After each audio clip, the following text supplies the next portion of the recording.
আসসালামু আলাইকুম everyone, welcome back to my channel. আজকে আমি তৈরি করছি সুজির কাটলি।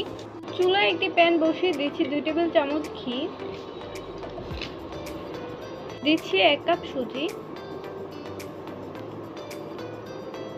এখন সুজিটাকে ঘিয়ের সাথে ভালোভাবে ভেজে নিতে হবে।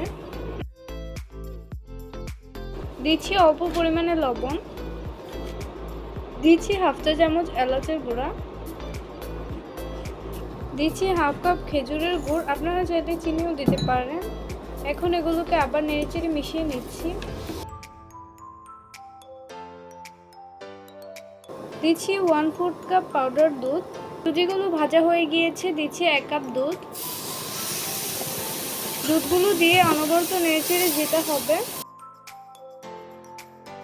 হয়ে গেলে চুলা থেকে নামিয়ে নিচ্ছি। যে বাটিতে সেট করব সেই বাটিটাতে একটু তেল ব্রাশ করে নিচ্ছি। এখন এটাকে সমানভাবে ছড়িয়ে দিতে হবে। এখন এটাকে 1 ঘন্টা ফ্রিজে রেখে দেব। ফ্রিজ থেকে নামিয়ে পরিবেশন করব। এর উপর কিছু চীনাবাদাম এবং পেস্তা বাদাম ছড়িয়ে দিচ্ছি। এখন এটাকে আমার পছন্দ মতো স্লাইস করে কেটে নিচ্ছি। তৈরি হয়ে গেল একদম সহজ পদ্ধতিতে সুজির কাটলি।